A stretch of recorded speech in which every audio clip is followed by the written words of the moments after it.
আসসালামু আলাইকুম। আজকে কিছু গুরুত্বপূর্ণ কথা নিয়ে আসলাম। কিছু কথা না বললেই নয়। ভিতরে থেকে যায়। যেহেতু আমরা ভিডিও বানাই, কিছু জিনিস দেখলে ভিতরে সহ্য করা যায় না। এই যে লোকটা চান মিয়া নাম, ব্যবসা করত, চাঁদা না দেওয়ার জন্য তাকে এমন ভাবে পিটালো। এইভাবে মানুষকে মেরে থাকে না।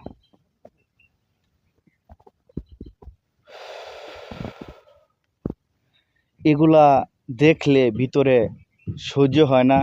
কারণ কোন বাংলাদেশে বসবাস করি জানি না। তবে একটা জিনিস দেখেন, সেটা হলো উপরে ওই ছেলেটা কি বলছে।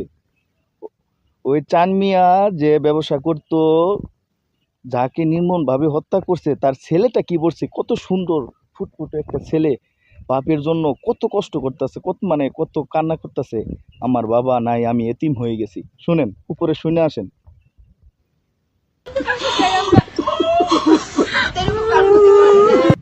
আমাদের এতিম বানায় ফেলছে, আমরা কোথায় থাকবো?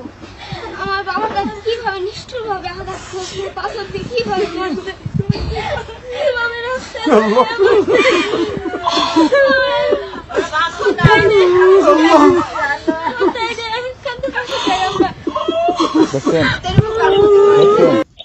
এগুলা কি মানুষ? আমি মনে করি এটা যে মানুষ। এর কঠিন বিচার হওয়া উচিত। ফাঁসি একবারে 10 বার দিলেও তার পাপের মাপ নাই। আমি চাই তার অতি শীঘ্রই তাকে পুলিশ গ্রেপ্তার করে তাকে ফাঁসিতে ঝুলিয়ে মৃত্যুদণ্ড দেওয়া। ওই ছেলে কান্দনে আমার ভিতরে ফাইটে যেতেছে। ধন্যবাদ, সবাই ভালো থাকেন। কমেন্টে জানান, শেয়ার করেন,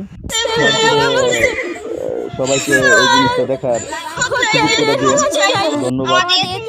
আসসালামু আলাইকুম।